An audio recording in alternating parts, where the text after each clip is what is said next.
हमारे सोसाइटी में थोड़ा सा गलती हो रही है। बार बार इसको आग्रह पूर्वक हाथ जोड़कर हम लोग निवेदन कर रहे हैं।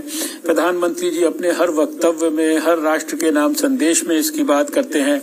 हर सप्ताह हमारी प्रेस कॉन्फ्रेंसेज होती हैं जो 4 बजे, उसमें secretary health doctor V K. Paul, doctor Balram Bhargava, ये सारे हमारे वरिष्ठ जो वैज्ञानिक हैं, अधिकारी हैं, ये लगातार लोगों से अपील कर रहे हैं।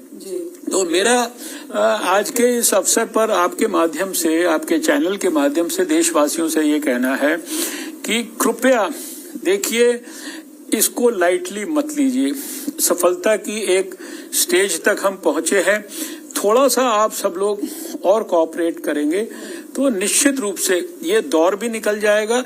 और इसके साथ साथ अगर हम जो वैक्सीनेशन का काम है, इसको भी एक बड़े पैमाने पर जन आंदोलन के रूप में विकसित करेंगे।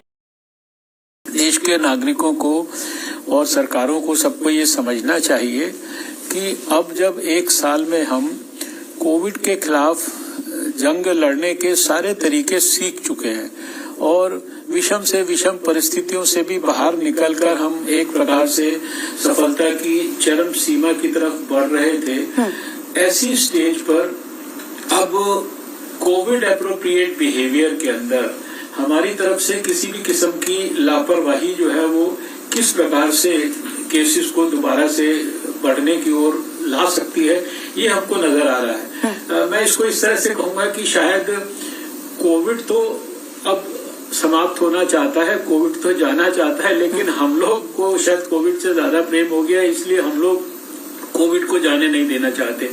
जिस प्रकार से समाज में हम देख रहे हैं कि लोग अब इतना कैजुअली ले रहे हैं, इतना लाइटली ले रहे हैं, कोई मास्क को ठीक से गंभीरता से नहीं पहनता है।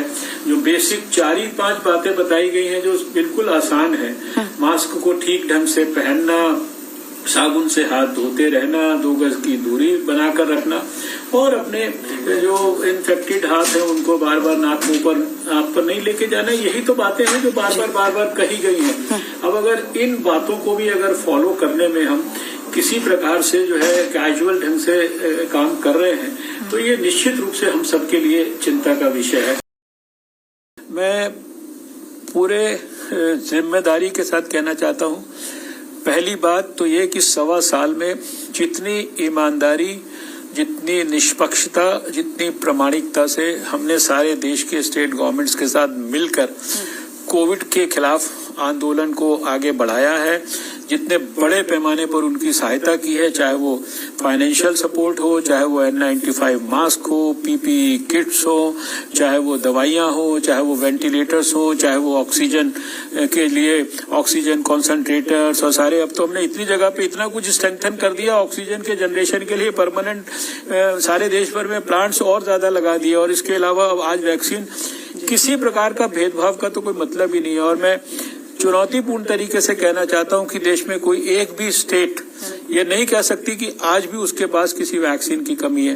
वो ठीक है कि वो कहने के लिए इसलिए कहते हैं कि इस समय से पहले उनको और ज्यादा वैक्सीन मिल जाए, लेकिन हम कहते हैं जो आपके पास वैक्सीन जितनी आपने लगाई है उससे ज्यादा तो आपके पास अभी भी उपलब्ध है और वो लगाते जाएं। वो अपनी लगाने की जो क्षमता है उसको जितना मर्जी बढ़ाना चाहे बढ़ा लें, हम उस क्षमता को जो है उसके अनुरूप उसको रिप्लेस करते जाएंगे।